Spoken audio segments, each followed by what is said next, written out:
जी, चलिए शुरू करते हैं स्वामी दयानंद सरस्वती जी का जीवन परिचय।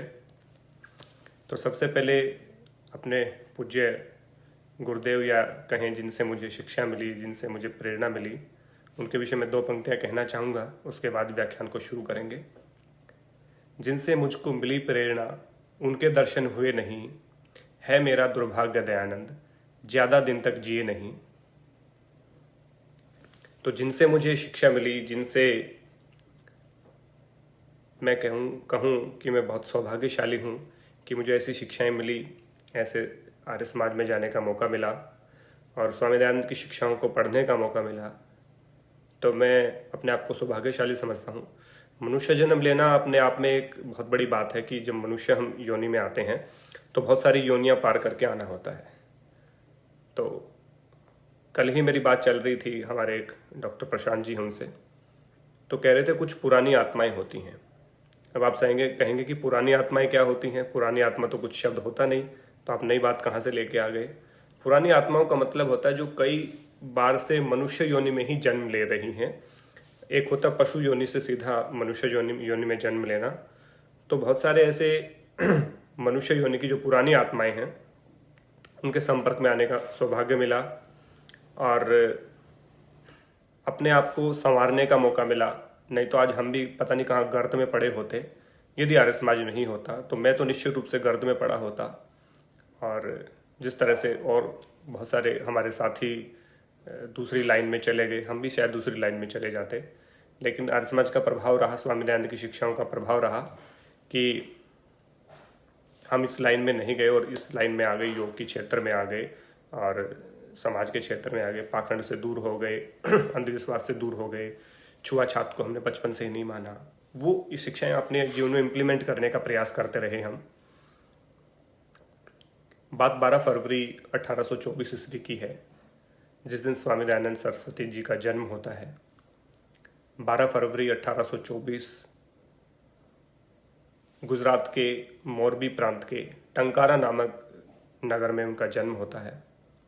अच्छे औदिच्य ब्राह्मण जो कुल के जो ब्राह्मण होते हैं, उस ब्राह्मण कुल में उनका जन्म होता है। पिता करसनजी तिवारी और माता यशोदाबाई के घर इनका जन्म होता है और बचपन में नाम रखा जाता है मूल शंकर। अब मूल शंकर नाम रखने के पीछे भी एक तर्क था, क्योंकि इनके जो माता पिता थे करसन लाल तिवारी जी और यशोदाबाई जी, ये शिव भक्त थे, शिव की आराधना करते थे, शिव की पूजा करते थे। तो शिव भक्त होने के नाते, औदिच्य ब्राह्मण होने के नाते इन्होंने इनका नाम मूल शंकर रखा। तो आप नाम में ही देख सकते हैं, शिव भगवान की उपासना का नाम रखा, शिव का मूल यानी कि मूल शंकर उन्होंने नाम रखा। अब मूल शंकर रखा और आपको जान के आश्चर्य होगा, जब इनकी आयु 8 वर्ष की थी मूल शंकर जी की, तभी से इनको यजुर्वेद जो था वो कंठस्थ था। यजुर्वेद को कंठस्थ कर लिया था मात्र 8 वर्ष की उम्र में, क्योंकि घर में लालन पालन शिक्षा दीक्षा उस तरह की हुई, संस्कृत की, वेद की, उपनिषदों की, इस तरह की जो पढ़ाई शुरू से करी गई, इसके कारण इनको यजुर्वेद 8 वर्ष की उम्र में ही याद हो गया था। और धीरे धीरे समय बीतता गया और समय आता है शिव से मोह भक्त भंग होने का। अब शिव भक्त थे, बहुत कट्टर शिव भक्त थे मूल शंकर जी भी, लेकिन शिव से मोह भंग क्यों हुआ, इसके पीछे की एक घटना मैं आपको बताता हूँ। शिवरात्रि, अभी कुछ दिन पहले शिवरात्रि गई है, तो उस समय भी शिवरात्रि थी। 14 वर्ष के थे स्वामी दयानंद सरस्वती जी, मूल शंकर जी। जब शिवरात्रि आती है और शिवरात्रि आई तो सबने व्रत रखा और शिवरात्रि पे जागरण का कार्यक्रम था कि पूरी रात शिव मंदिर में जाएंगे, जगेंगे, पूजा उपासना करेंगे और व्रत को खोलेंगे और फिर सुबह घर वापस आएंगे। तो पूरे आसपास के नगर के जितने भी लोग थे सब शिव मंदिर में इकट्ठा हुए और वहाँ पे भोग लगाया शिव को। भोग लगा करके वहाँ कीर्तन भजन आदि चीज़ें चलती रही और सब लोग बैठे रहे कि शिव के दर्शन करने हैं। तो मूल शंकर जी को लगा कि शिव भगवान स्वयं आके दर्शन देंगे और मैं भी उनके दर्शन पा करके धन्य होऊंगा। इस प्रकार की उत्सुकता से वो बालक गया। अब सब बड़े थे तो सबको पता था रूटीन क्या होता है, तो सभी कुछ समय बाद लगभग 10, 11, 12 बजे के आसपास सो गए सभी लोग। लेकिन मूलशंकर जी को तो उत्सुकता थी, क्यूरियोसिटी थी कि भगवान शिव आएंगे, कैसे हैं, कैसे दिखेंगे, क्या कहेंगे। तो वो जो रुचि थी उसके अंदर, उत्सुकता जो थी, उस वो टकटकी लगा करके शिवलिंग को देखते रहे, टकटकी लगा करके कि कब शिव जी प्रकट होंगे, कब शिव जी प्रकट होंगे। इसलिए उनको नींद नहीं आई। लेकिन जब सब लोग सो जाते हैं तो उसी समय देखते हैं कि कुछ चूहे आते हैं और शिवलिंग के ऊपर चढ़ जाते हैं। जो भोग लगाया था मंत्र पाठ करके, उस भोग को खा रहे होते हैं और वहीं पे पेशाब कर रहे हैं, मल त्याग कर रहे हैं।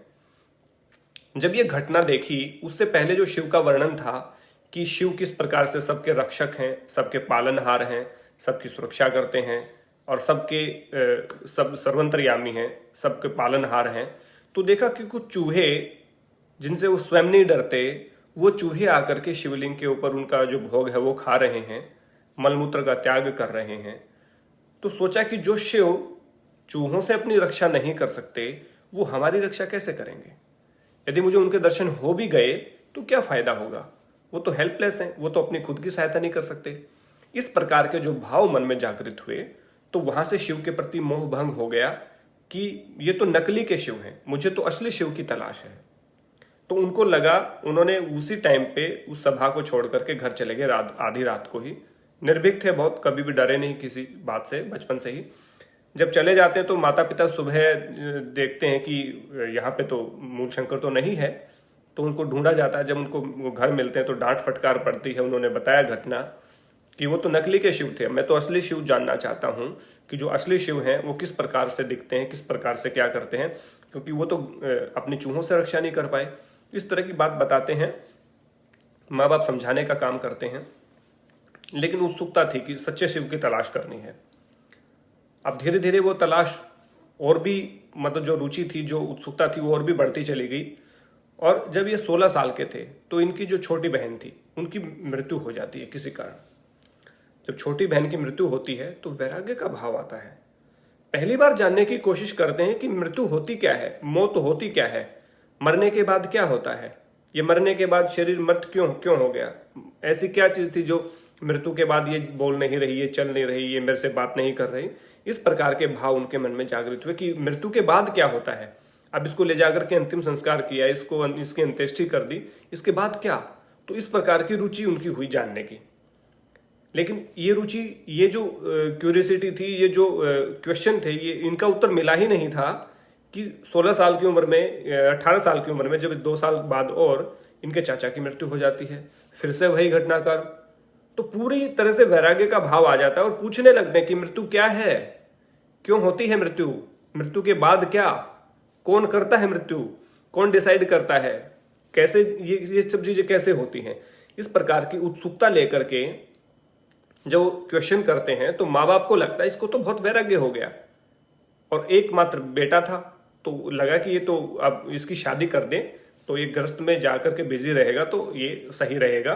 तो जैसा कि सब माता पिता चाहते हैं अपने बेटे की शादी करना, तो शादी करने के लिए उन्होंने सोची। और मूलशंकर जी को पता चल गया कि तुम्हारी शादी की तैयारियां चल रही हैं और उनको इन चीज़ों को जानना था, सत्य की तलाश करनी थी, सच्चे शिव की तलाश करनी थी। वो एक दिन गुपचुप रात को निकल के भाग जाते हैं। कुछ दिन इधर उधर रहते हैं, किसी दरोगा के द्वारा सूचना दी जाती है तो उनको पकड़ लिया जाता है, वापस घर पे ले आया जाता है। उसके बाद फिर से घर छोड़ करके भाग जाते हैं एक दिन सुनसान रात में, और घर से निकल करके सदा के लिए घर से निकल जाते हैं, कभी जीवन में वापस नहीं आते। और अच्छे साधन संपन्न परिवार से थे, बहुत अच्छा, उस समय पे बहुत, ये कहें बहुत रिच फैमिली थी। और उस सारे धनाढ्य परिवार को छोड़ करके सच्चे शिव, मृत्यु क्या है, जन्म क्या है, मुक्ति क्या है, ईश्वर क्या है, सच्चा शिव क्या है, आदि क्वेश्चनों को अपने दिमाग में लेकर के चले जाते हैं। साल रहा होगा 1845 के आसपास का, 45-46 में, 1845-46 में चले जाते हैं। उसके बाद धीरे धीरे, उस समय पे 1857 की क्रांति का पूरा जोर था, तो 1857 की क्रांति में भी भाग लेते हैं, लोगों को प्रेरित भी करते हैं उसके लिए। और 1857 की क्रांति में काफ़ी योगदान रहा स्वामी दयानंद सरस्वती जी का। अब बहुत सारे ऋषियों के पास गए, गुफाओं में गए, कंदराओं में गए, हिमालय पे गए, हरिद्वार में गए, जहां जिसने सजेस्ट किया कि सच्चे शिव की तलाश वहां पूरी होगी, वहीं पे चले जाते। अब वहीं पे उनके प्रश्नों के जब उत्तर नहीं मिलते तो उनको छोड़ करके चले जाते। हर मंदिर में गए, हर हर हर पुजारी के पास गए, हर व्यक्ति के पास गए, हर साधु संत के पास गए, हर अखाड़े में गए, सबसे मिले, घुमकड़ों से मिले, अघोरी से मिले, सब बाबाओं से मिले, लेकिन कोई भी उनके प्रश्नों का उत्तर ठीक से नहीं दे पाया, यानी कि सेटिस्फेक्शन नहीं हुई। और जो सेटिस्फेक्शन घर पे नहीं थी वो बाहर भी नहीं हुई। उस बात को देखते हुए जब ये आगे निकलते हैं तो इनको एक पता चलता है कि मथुरा में एक बहुत बड़े सन्यासी हैं, आप उनके पास जाइए। विरजानंद उनका नाम है। तो गुरु की तलाश में ये जाते हैं मथुरा में, और जो मथुरा में जो विरजानंद जी की जो कुटिया बताई थी उस पर जाके नॉक करते हैं, उस दरवाजे को खटखटाते हैं। तो अंदर से विरजानंद जी कहते हैं, कौन है भाई? तो स्वामी दयानंद जी का उत्तर था, यही तो जानने आया हूं कि मैं कौन हूं। जब ऐसा उत्तर विरजानंद जी सुनते हैं तो कहते हैं कि बिल्कुल ठीक जगह आए हो, अंदर आ जाओ। पहला सवाल कि कौन हो भाई, उत्तर मिलता है यही तो जानने आया हूं कि कौन हूं। तो गुरु कहते हैं कि सही जगह आए हो, अंदर आ जाओ। इस प्रकार 1860 में एक सच्चे गुरु की तलाश पूरी होती है और उनके पास जाकर के 3 वर्ष तक मेहनत करते हैं, पढ़ते हैं, उनकी शिक्षाओं का पालन करते हैं। विरजानंद जी अंधे थे, देख नहीं पाते थे, तो दंडी स्वामी उनको कहते थे, स्वामी विरजानंद दंडी। तो बहुत पतले से दुबले से थे और अंधे थे, लेकिन ज्ञान पूरा था, और पूरा ज्ञान जो था स्वामी दयानंद सरस्वती को देते हैं। 3 वर्ष तक 1860 से 1863 तक वहाँ पे विरजानंद जी से शिक्षा लेते हैं। अब शिक्षा लेने के बाद गुरु दक्षिणा का समय आता है। जब गुरु के पास से हम पढ़ के जाते हैं तो गुरु दक्षिणा होती है कि भाई गुरु को दक्षिणा क्या दी जाए। तो स्वामी दयानंद सरस्वती जब वहाँ पे रहे 3 साल तक, तो उनको पता चला कि गुरु जी को लौंग बहुत अच्छी लगती है, लौंग बहुत पसंद है। तो कुछ लौंग इकट्ठा की, कुछ पैसे इधर उधर से इकट्ठे करके लौंग लेके आए और बड़े से लिफाफे में कहा कि गुरुजी मेरी तरफ से आपको गुरु दक्षिणा है, मेरी भेंट है। तो गुरुजी बड़े नाराज हुए, तुम कह रहे कि दयानंद तुम मुझे एक मुट्ठी लौंग में मेरी दक्षिणा को निपटाना चाहते हो, मतलब एक मुट्ठी लौंग से तुम अपनी गुरु दक्षिणा को कंप्लीट करना चाहते हो। तो उनको लगा कि शायद मैं कम लेके आया, गुरुजी को ज़्यादा एक्सपेक्टेशन थी। तो कहते हैं गुरुजी बताइए आपको क्या चाहिए। तो गुरुजी ने कहा मुझे तेरा जीवन चाहिए, मुझे तेरा जीवन चाहिए और पूरा जीवन समर्पित कर दे, यही मेरी गुरु दक्षिणा है। और अपने गुरु के इन वचनों को लेकर के और स्वामी दयानंद निकल पड़ते हैं पूरे भारत के भ्रमण पे और पूरा जीवन समर्पित कर देते हैं। और भारत में कहा कि भारत में जो आज की वर्तमान जो स्थिति है, जो ईश्वर के बारे में जो चीज़ें हैं, जो छुआछात जो फैली हुई है, बाल विवाह के ऊपर बात चली हुई है, विधवा विवाह की बात है, सती प्रथा की बात है, इतनी सारी बुराइयां हैं, तो मैं तेरा पूरा जीवन मांगता हूं और इस पूरे जीवन को समाज के लिए समर्पित करो। और समाज को समर्पित करते हुए यही मेरी गुरु दक्षिणा है, सच्ची गुरु दक्षिणा है। अपने गुरु के वचनों का पालन करते हुए उनसे विदा लेते हैं। उनके चरण छू करके जब निकलते हैं तो पूरे भारत का भ्रमण करते हैं। जहाँ भी जाते हैं पूरी प्रखरता से पाखंड का खंडन करते हैं, बहुत सारे शास्त्रार्थ करते हैं और उन शास्त्रार्थ में जितने भी शास्त्रार्थ किए सभी शास्त्रार्थ जीते। बड़े बड़े पंडित, बड़े बड़े विद्वान उनके शास्त्रार्थ में आते और उनसे बहुत सारी बहस करते हर चीज़ों पे। और स्वामी दयानंद सरस्वती पूरे तर्क के साथ, पूरे तर्कों के साथ उनका निवारण करते और अनेकों पाखंड खंडनी पताका फहराई। हरिद्वार में जा करके, कुंभ में जा करके अपनी पताका फहराई और बताया कि समाज में वास्तविकता क्या है। और मुख्य रूप से मैं बताऊं कि जो स्वामी दयानंद सरस्वती के जो क्राइटेरिया थे, आप क्राइटेरिया सुनोगे आप समझ जाओगे कि किस प्रकार के व्यक्तित्व के धनी थे। बाल विवाह पे बात की कि बाल विवाह नहीं होनी चाहिए। विधवा विवाह पे बात हुई कि विधवा का विवाह पुनर्विवाह होना चाहिए। उसके बाद बेमेल विवाह, आपने नहीं सुना होगा अभी तक किसी संत ने ऐसा काम किया होगा। विधवा विवाह के बाद बेमेल विवाह, यानी कि बेमेल क्या होता है, यानी कि 60 साल का बुजुर्ग है और 14 साल की लड़की से शादी कर रहा है। 50 साल का बुजुर्ग है और 15 साल की लड़की से शादी कर रहा है। इसको बेमेल विवाह कहा। तो स्वामी दयानंद सरस्वती देखते थे कि पैसे के बल पे अमीर जो व्यक्ति हैं गरीब घर की छोटी छोटी लड़कियों से शादी करते हैं और वो बेमेल विवाह, वो चलता नहीं है, वो बहुत बूढ़ा, वो बहुत बच्ची। तो इस बेमेल विवाह के ऊपर भी उन्होंने बहुत काम किया, जो कि आपने किसी और संत का नहीं सुना होगा, इसलिए मैं स्पेशल कोट कर रहा हूं। छुआछूत के ऊपर बहुत काम किया। छुआछूत यानी कि छोटा बड़ा, दलित सवर्ण की जो भेद था, औचित जो ब्राह्मणों का जो सबसे बड़ा कुल है उस कुल में पैदा होकर के एक दलित और दरिद्र के घर में भी ये जाते और उनको कहते कि सब लोग समान हैं, कोई भी व्यक्ति असमानता नहीं रखे, सब में समानता होनी चाहिए। तो समत्वम का भाव, छुआछूत का भाव, इनके ऊपर बहुत बोलते थे कि सबको एक अधिकार है, सब ईश्वर की संतानें हैं और ईश्वर ने कभी किसी में भेद नहीं किया, इसलिए आप भी भेद ना करें। तो छुआछूत पे बहुत काम किया, स्वाधीनता पे बहुत काम किया, नारी शिक्षा पे बहुत विशेषकर से इन्होंने बल दिया। शुद्धि आंदोलन यानी कि जो धर्म परिवर्तन कर चुके थे उनको वापस अपने धर्म में लेकर के आने के लिए शुद्धि आंदोलन का इन्होंने चलाया। और अनेकों आंदोलन, गुरुकुल शिक्षा की बात इन्होंने की, गुरुकुल शिक्षा प्रणाली के ऊपर इन्होंने बहुत काम किया। तो इस प्रकार से आप देखेंगे तो जो एरिया था, जो उन्होंने जो मुद्दे लिए, समकालीन जो मुद्दे थे, जो सबसे ज्वलंत मुद्दे थे, उन मुद्दों पे इन्होंने काम किया। और ये काम करते हुए अंत में समय आता है 10 अप्रैल 1875 को मुंबई के गिरगांव में आर्य समाज की स्थापना करते हैं। आर्य समाज की स्थापना हुई गिरगांव मुंबई 10 अप्रैल 1875 में। मुंबई का पहला आर्य समाज गिरगांव मुंबई मुझे देखने का सौभाग्य प्राप्त नहीं हुआ है, मैं जाऊंगा कभी अपने भविष्य में, प्लान है। तो वहां पर गिरगांव मुंबई में आर्य समाज की स्थापना की। आर्य समाज का मतलब बहुत सारे लोग समझते हैं कि ये कोई जाति है, या बहुत सारे लोग समझते हैं कोई पंथ है, बहुत सारे लोग समझते हैं कोई संप्रदाय है। आर्य समाज कोई जाति, पंथ, मजहब, धर्म, संप्रदाय नहीं है। आर्य समाज एक ऐसे लोगों का, एक ऐसे विचारों का समूह है जो आर्य का अर्थ होता है श्रेष्ठ, यानी कि जो अच्छे काम करें, श्रेष्ठ काम करें, उनको आर्य कहा। आर्य का मतलब श्रेष्ठ होता है। तो इसलिए जिसके नाम के पीछे आर्य होता है यानी कि वो आर्य समाज के नियम का पालन करने वाला व्यक्ति होता है। तो अब बात आती है कि आर्य समाज के नियम क्या हैं। तो आर्य समाज के 10 नियम स्वामी दयानंद सरस्वती जी ने बनाए। सबसे पहला ही जो रूल है, जो नियम है, सब सत्य विद्या और जो पदार्थ विद्या से जाने जाते हैं उन सब का आदि मूल परमेश्वर है। अपने आप को कहीं कोट नहीं किया, यानी कि जो सत्य है और जो सत्य विद्या है और जो सत्य विद्या जो पदार्थ सत्य विद्याओं से जाने जाते हैं, यानी कि जिन चीजों की खोज सत्य से होती है उन सब का आदि मूल परमेश्वर है, यानी कि परमात्मा उसको देने वाला है। उसके बाद परमात्मा अजन्मा है, अनंत है, निर्विकार है, सर्वशक्तिमान है, सर्व अब है, नित्य पवित्र, ये इस तरह की परमात्मा के गुणों की व्याख्या की। इसके बाद वेद सब सत्य विद्याओं की पुस्तक है। वेद का पढ़ना पढ़ाना, सुनना सुनाना सब आर्यों का परम धर्म है। वहां पे वेद की बात को सर्वोपरि रखा। सबके साथ यथा योग्य व्यवहार करना चाहिए धर्मानुसार। धर्मानुसार का मतलब क्या है? सत्य और असत्य के ऊपर आधारित होकर ही बातों का हमें निर्णय करना चाहिए। समाज का उपकार करना इस समाज का मुख्य उद्देश्य है।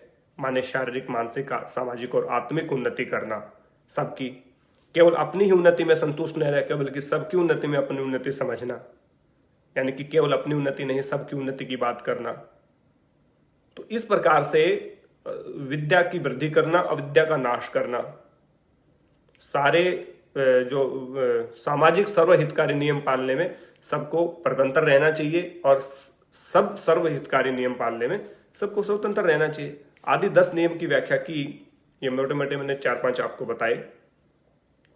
तो आर्य समाज के इन नियमों का जो पालन करता है, जो सत्य को मानता है, जो विद्या की वृद्धि करता है, जो ईश्वर को श्रेष्ठ मानता है, ईश्वर को के गुणों को मानता है, जो वेद को मानता है, वो आर्य है और कोई अलग से आर्य नहीं। जो केवल अपनी उन्नति में संतुष्ट रहता है वो आर्य नहीं है। जो सबकी उन्नति में अपनी उन्नति समझता है वो आर्य है। जो सब समाज के बारे में सोचता है वो आर्य है। जो धर्म के अनुसार व्यवहार करता है, यानी कि सत्य और असत्य के ऊपर व्यवहार करता है वो आर्य है। जो विद्या की वृद्धि करता है और अविद्या का नाश करता है वो आर्य है। तो आर्य कोई स्पेसिफिक जात नहीं है या कोई स्पेसिफिक धर्म नहीं है, इन लोग चीजों को मानने वाला आर्य होता है।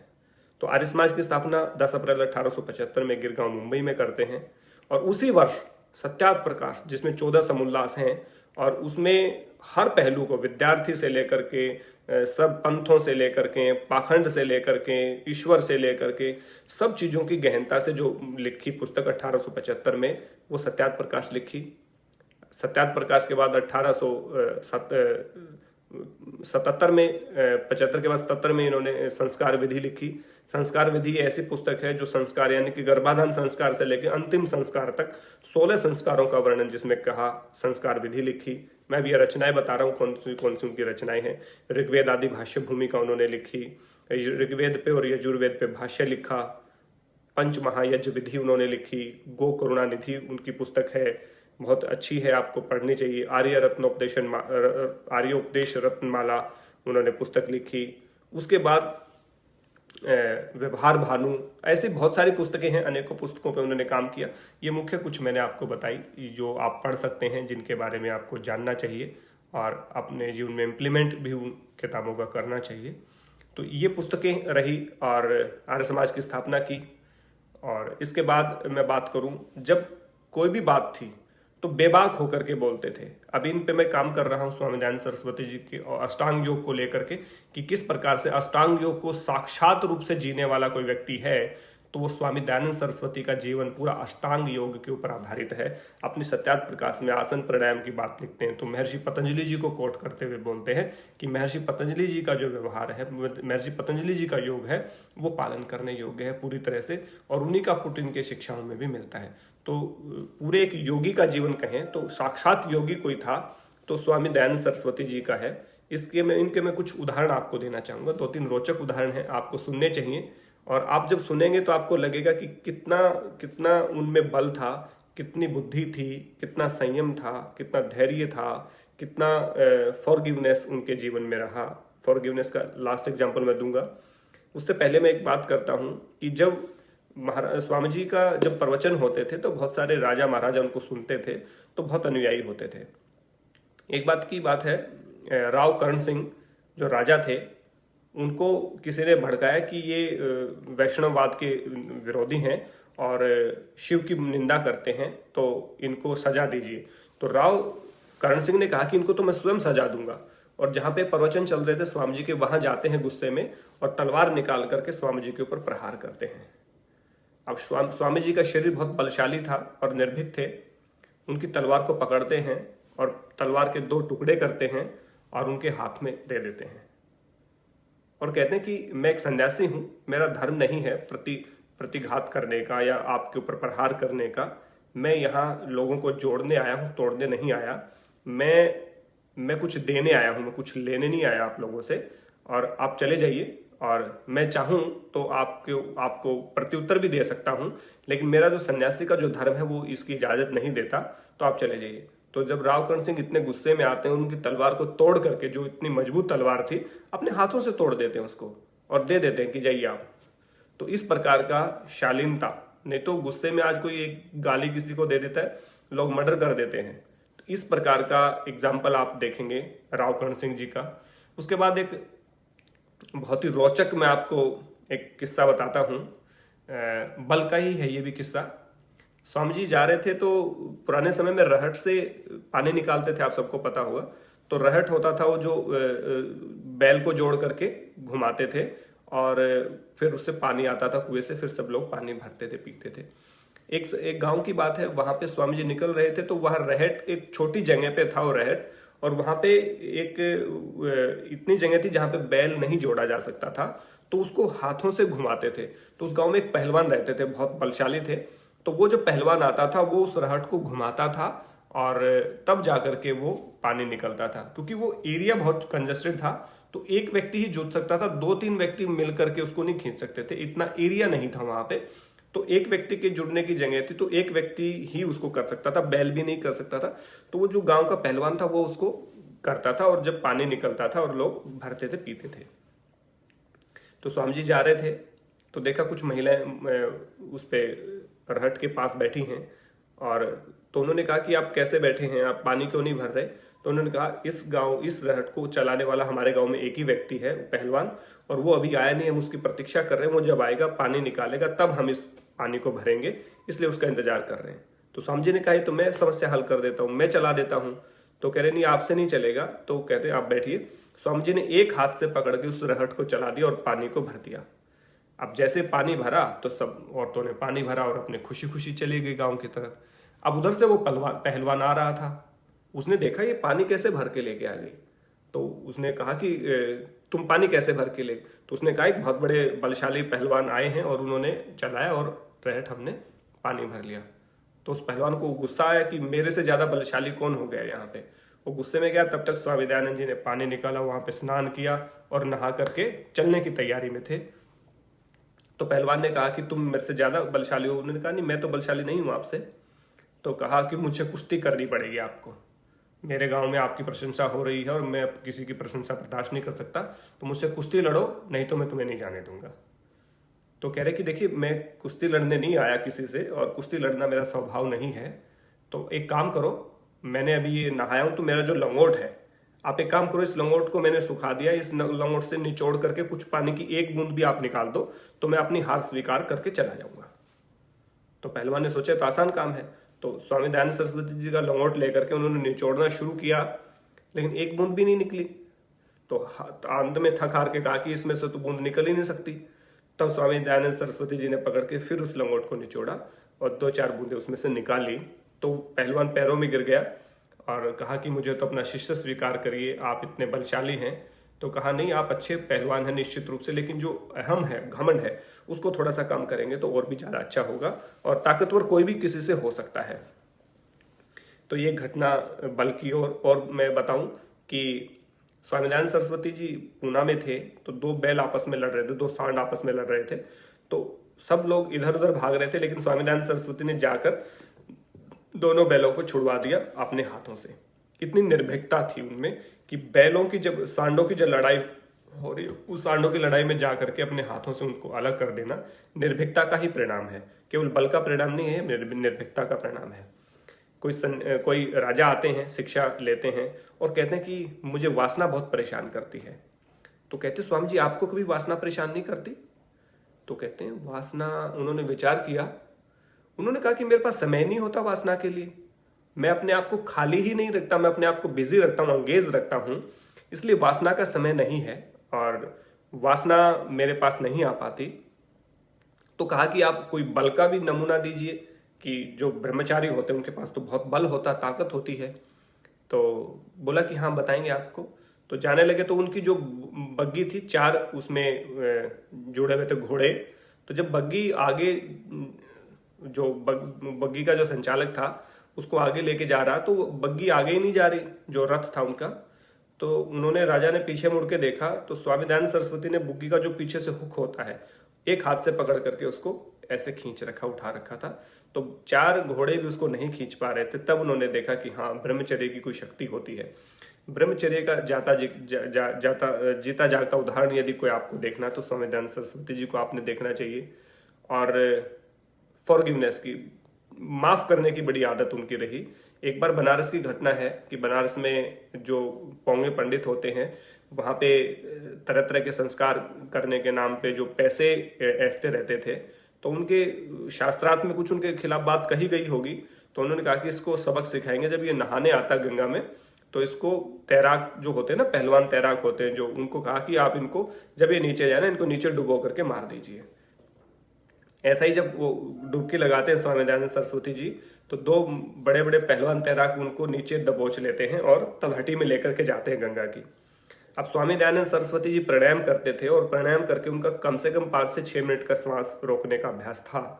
तो जब नीचे लेकर के जाते हैं तो स्वामी दयानंद सरस्वती जी उनको दोनों अपनी भुजाओं में पकड़ लेते हैं। तो जब पहलवानों का जो दम घुटने लगा 1 मिनट के बाद ही, तो छटपटाने लगते हैं, तो उनको छोड़ देते हैं। तो पहलवान आकर के भाग जाते हैं और स्वामी दयानंद सरस्वती गंगा के दूसरे किनारे निकल जाते हैं और कहते हैं कि चलो मैंने आपको छोड़ दिया। तो इस प्रकार का श्वास, इस प्रकार का श्वास के ऊपर नियंत्रण, इस प्रकार से सत्य की बात कहना, इस प्रकार से ब्रह्मचर्य का पालन करना, इस प्रकार से रावकर्ण सिंह की तलवार तोड़ करके वापस दे देना, इससे बड़ा अहिंसा का परिचय और आपको क्या मिलेगा। इस प्रकार से बल का परिचय आपको क्या मिलेगा। और इसके बाद अपरिग्रह, अपने पास एक लंगोटी रखते थे, उसके अलावा कुछ नहीं रखते थे। इससे बड़ा अपरिग्रह का आपको उदाहरण क्या मिल सकता है। शौच शुद्धि, शौच, संतोष, तप, स्वाध्याय, ईश्वर प्रणिधान, ये सारे के सारे उनके जीवन में झलकने वाली चीजें हैं। तो इस तरह की जब सारी चीजें होती हैं और जब अनेकों जगह शास्त्रार्थ होता है, तो जीवन में लगभग 17 बार उनको जहर दिया गया। आप मानिए किसी व्यक्ति को मारने के लिए प्रयास करना पाखंडियों द्वारा 17 बार जहर दिया गया, लेकिन इतनी योगिक क्रियाएं जानते थे, इतनी योगिक क्रियाएं जानते थे कि हर बार उस जहर को निकाल देते थे। वमन, विरेचन, कुंजल, ये सारी चीजें उनको अच्छे से याद थी और इन सारी चीजों से उस विष के प्रभाव को समाप्त कर देते थे। तो 17 बार जहर दिया गया और यहां तक कहते हैं कि 17 बार के बाद जो इलाज हुआ उन दवाइयों में भी जहर मिला करके औषधियों के रूप में भी जहर को दिया गया। तो टोटल 36 बार जहर दिया गया और अंतिम बार जो जहर दिया गया उसका मैं अभी वर्णन आपके पास करूंगा। ये बात है जोधपुर की। जोधपुर के जो राजा जसवंत सिंह जी थे, जो नरेश थे, वो स्वामी जी के बहुत भक्त थे और उनके प्रवचन सुनते थे। तो स्वामी जी का जोधपुर प्रवास था। तो जब जोधपुर जाते हैं तो एक नन्ही जान नाम की वेश्या थी जिसकी पालकी आ रही थी। तो उसकी पालकी झुक गई, तो पालकी को राजा ने थोड़ा सा हाथ दिया, सहारा दिया और कंधा दिया। तो ये सब देख करके स्वामी दयानंद सरस्वती जी को बड़ा दुख हुआ। उन्होंने कहा कि आप एक वीर पुत्र होकर के, शेर पुत्र होकर के एक वेश्या के प्रति इस तरह का लगाव रखते हो, ये आपके लिए शोभा नहीं देता। ये भनक लगती है नन्ही जान नामक की वेश्या को। उनको लगता है कि ये राजा को मेरे खिलाफ कर रहे हैं और राजा उनके खिलाफ हो भी गए और उन्होंने वेश्या के पास जाना छोड़ दिया, वेश्या को बुलाना छोड़ दिया वहां पे। तो इस प्रकार से जब करते हैं तो नन्ही जान जो है उनके पीछे पड़ती है कि इनको मैं सबक सिखा के रहूंगी। और उनके जो रसोइये थे, जगन्नाथ नाम का रसोइया था, उनको बहला फुसला लेती है, उनको पैसे का लालच देती हैं और कहती हैं इनकी जो दूध है उसमें जहर मिला दीजिए। अब ये सबको पता था कि जहर 17 बार ये निकाल चुके हैं। तो सखिया नाम का एक जहर था जो पारे से बनता है इस तरह से और बहुत ही घातक होता है। वो जहर दिया और साथ में कहा कि कांच को बारीक पीस दो। जो कांच होता है, कांच को बारीक बारीक पीस करके आप डाल दीजिए दूध में और पिला दीजिए। सखिया नाम का जहर और कांच घोल करके दूध में पिला दिया बारीक। अब जैसे स्वामी दयानंद सरस्वती जी ने दूध को पिया, उसी टाइम उनको आभास हो गया कि कुछ गलत दे दिया गया। तो जब जैसे ही वमन करने लगे, विरेचन करने लगे, तो वो जो जहर तो निकल जाता, लेकिन जो कांच था, जो छोटा छोटा टुकड़ा बारीक बारीक, आप इमेजिन नहीं कर सकते, मतलब विजुअलाइजेशन भी नहीं कर सकते हम कि किसी को कांच घोल करके पिला दिया जाए और उसकी आंतों से कांच निकल रहा है, आंतों से, लीवर में, किडनी में, अमाशय में, सब चीजों में कांच, और वो शरीर से ऐसे फूट फूट के निकल रहा है, ऐसे यहां से कांच निकल रहा है, यहां से निकल रहा है, ऐसे निकल रहा, पूरा शरीर उपड़ गया। और जानते हो उस व्यक्ति ने क्या किया? आपके साथ कोई ऐसा करे तो आप क्या करेंगे? आपके पास कुछ भी हथियार हो, उसको मारने का प्रयास करेंगे, उसको पुलिस में पकड़वाएंगे, कुछ भी करेंगे, मुकदमा चलाएंगे। अपने पास से 1 रुपये का थैला दिया और जगन्नाथ को कहा कि तुम यहां से भाग जाओ, यदि अनुयायियों को पता चल गया तो तुम्हें मार डालेंगे। अपने हत्यारे को स्वयं पैसे देकर के पास से और उसको नेपाल भगा दिया। ऐसा जीवन चरित्र है हमारे गुरु का, जिसके दर्शन हमें नहीं हुए। तो इस प्रकार का मतलब अपने हत्यारे को भी माफ कर देना, अपने हत्यारे को भी भगा देना और उफ तक ना करना। हमें थोड़ा सा कांटा चुभ जाए तो हमें बहुत परेशानी होती है, और उस व्यक्ति के शरीर से फूट फूट करके कांच निकल रहा था और जितनी दवाइयां दी जा रही थी सारी बेअसर थी। उसके बाद भी कई दिनों तक वो सफर करते रहे। एक बार भी प्रकृति को नहीं कोसा उस व्यक्ति ने, एक बार भी परमात्मा को नहीं कोसा। कहते हैं ना कि भगवान ने कर दिया, ये कर दिया, कभी उनको किसी को उलाहना नहीं दिया और पूरा उन चीजों को विजुलाइज करते रहे, देखते रहे और एक एक पल उस चीज को महसूस करते रहे और समझ आ गया कि अब अंत समय आ गया, अब कुछ नहीं हो सकता। 30 अक्टूबर 1883 का दिन आता है, दीपावली थी उस दिन, और दीपावली के दिन बोलते हैं कि हे ईश्वर, तूने अच्छा खेल खेला, तुम्हारी इच्छा पूर्ण हो। और ये शब्द बोलते हुए अपने शरीर को त्याग देते हैं। मात्र 59 यानी कि 59 साल की उम्र में उनका स्वर्गवास हो जाता है, मुक्ति मिलती है, निवारण मिलता है। क्या शब्द होगा मुझे नहीं पता, बहुत सारे शब्द हल्के रह सकते हैं, इसलिए मैं कोई शब्द प्रयोग नहीं कर रहा। और इस संसार से अलविदा हो जाते हैं, इस संसार को बाय बाय कर देते हैं 59 साल की उम्र में। और यदि कुछ साल और जीवित रहते तो कितना काम करते, और षड्यंत्रकारियों ने किस प्रकार से बेरहमी से उनको मारा और यदि उनको कुछ लालच होता पैसे का, पद का, प्रतिष्ठा का, मान सम्मान का, तो अपने घर को ही नहीं त्यागते वो। लेकिन लोगों के लिए पूरा जीवन लगाया और लोगों ने इस प्रकार से उनके साथ किया और उन लोगों को भी माफ़ कर करके और भगा दिया दूसरे देश कि तुम्हें कोई परेशान ना करे। तो मुझे लगता है कि पूरा जीवन फॉरगिवनेस का इससे बड़ा एग्जाम्पल, किसी को माफ़ करने का इससे बड़ा एग्जाम्पल मैंने नहीं सुना कि अपने हत्यारों को इस प्रकार से भगा देना स्वयं के द्वारा, और किसी के ऊपर कार्रवाई ना करवाना, किसी को तोड़ने की बात न कहना, किसी को अपशब्द न कहना। तो इस प्रकार उनका जीवन रहा। और सबसे मुख्य जो उनका वाक्य था, ध्येय वाक्य था, किरणवंतो विश्वमार्यम, पूरे विश्व को आर्य बनाओ, पूरे विश्व को श्रेष्ठ बनाओ और वेदों की ओर लौटो। ये दो मुख्य उनके नारे थे कि वेदों की तरफ लौटो। वेद ही सब सत्य विद्याओं की पुस्तक है। वेद का पढ़ना पढ़ाना, सुनना सुनाना सब आर्यों का परम धर्म है। तो इस प्रकार की शिक्षाएं जो उन्होंने दी, उन सारी शिक्षाओं का आज हमें पालन करना चाहिए। और ये कुछ चीज़ें थी जो मैंने स्वामी दयानंद सरस्वती जी के जीवन के बारे में बताई। जितनी बता पाया, जो छूट गया वो आप मेरे से डिस्कस कर सकते हैं। और निश्चित रूप से मैं भावुक हुआ हूँ और बहुत सारी चीज़ें मैं ठीक से नहीं भी बता पाया हूँगा और कुछ चीज़ें छूट भी गई होंगी। तो आज के व्याख्यान का मैं जजमेंट नहीं कर सकता कि कैसा रहा होगा, या तो कमी रही हो तो माफ़ करिएगा उसमें। और भावुक भी मैं जरूर हुआ और उसके पीछे कारण है कि मैं अत्यधिक मेरा लगाव है, राग कहें कुछ भी कहें, मेरे में 50 कमियां हैं, उनमें ये भी कमी एक हो सकती है। और है तो है, स्वीकार करनी चाहिए कमी। और बस यही था। और आप सबने व्याख्यान को इतना धैर्य से सुना और इतनी संख्या में आप जुड़े रहे, बहुत बहुत धन्यवाद आप सभी का। और